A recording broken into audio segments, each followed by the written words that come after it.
Podemos dizer que a Terra é apenas um grão de poeira em meio à vastidão do universo. A nossa galáxia é como uma cidade que pertence a um país chamado Grupo Local e que faz parte de algo muito maior, um continente. Isso representa um sistema em grande escala, lar de milhares de galáxias, o que é conhecido como superaglomerado.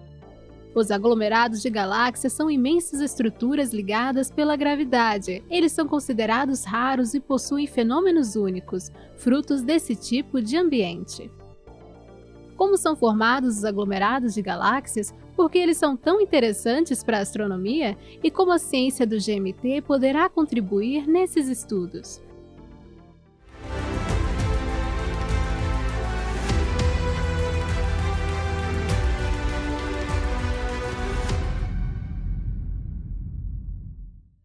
Dois astrônomos do século XVIII descobriram as primeiras evidências dessas estruturas. Um deles foi o francês Charles Messier, eternizado por seu trabalho chamado de Catálogo Messier, sendo essa uma lista de mais de 100 objetos astronômicos, incluindo galáxias do aglomerado de Virgo. O outro foi o inglês William Herschel, mais conhecido por ter descoberto o planeta Urano, e foi responsável por catalogar uma grande quantidade de objetos astronômicos, incluindo uma concentração de nebulosas no aglomerado de Coma. O seu trabalho foi essencial para entendermos que existiam outras galáxias além da Via Láctea. Os aglomerados são considerados os maiores objetos ligados pela gravidade que já estão em equilíbrio no universo observável. Isso está refletido em seus números colossais, e alguns deles podem ultrapassar 20 milhões de anos-luz de diâmetro. A matéria escura corresponde a cerca de 85% da massa dos aglomerados.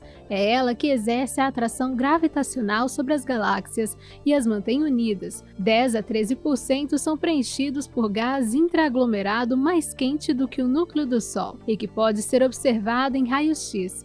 Ainda tem de 2 a 4% da massa que representam as galáxias.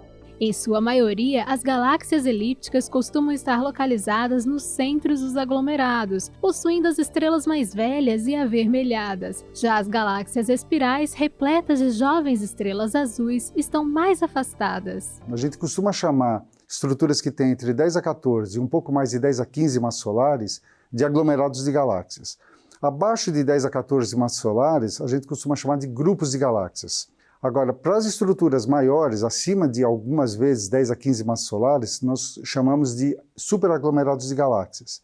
Algo muito interessante sobre essas estruturas é que elas ainda estão em evolução. Podemos observar colisões, fusões de grupos de galáxias com aglomerados e colisões entre os próprios aglomerados. Esses processos são os mais energéticos do cosmos. A observação dessas estruturas é possível em diversos comprimentos de onda. As galáxias são observadas pelo comprimento de onda óptico e pelo infravermelho. Já alguns telescópios espaciais usam o raio-x para detectar um meio intraaglomerado repleto de plasma e gás quente. Esse gás que preenche os aglomerados é formado por hidrogênio e hélio, mas ao longo do tempo o número de elementos mais pesados aumenta. Encontramos, por exemplo, oxigênio e ferro, que são produzidos no interior das estrelas, que explodem na forma de supernovas ao fim de suas vidas e espalham os elementos no meio intraaglomerado. As lentes gravitacionais são grandes aliadas nessas observações. Com elas, podemos mapear a massa total dessas estruturas com grande precisão. Também permitem que os aglomerados sejam usados como telescópios naturais para observar as galáxias mais fracas e distantes já descobertas. Primeiro se formam as pequenas estruturas e essas pequenas estruturas vão se juntando, formando as estruturas maiores. Então, nesse processo do menor para o maior, os aglomerados de galáxias são as últimas estruturas realmente que já estão formadas no universo. Então, estudar aglomerados de galáxias vai dar para a gente uma ideia de como é a evolução desse processo no universo.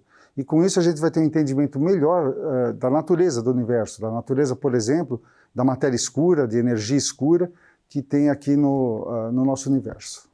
A nova geração de telescópios permitirá o estudo de diversas áreas de pesquisa. Eles irão explorar os protoaglomerados, que são as estruturas distantes e que foram responsáveis pela formação dos aglomerados observados hoje. Os telescópios irão detectar as galáxias que perderam seu gás interestelar ao entrarem nos aglomerados. Isso aconteceu graças à pressão de arraste, comprimindo e deformando o gás que se torna ionizado, fazendo com que ele se estenda para fora da galáxia, criando longas estruturas em forma de tentáculos. Por isso, elas são chamadas de águas-vivas ou medusas. Essas galáxias tão diferentes fornecem informações sobre a interação entre as galáxias e os ambientes mais densos dos aglomerados.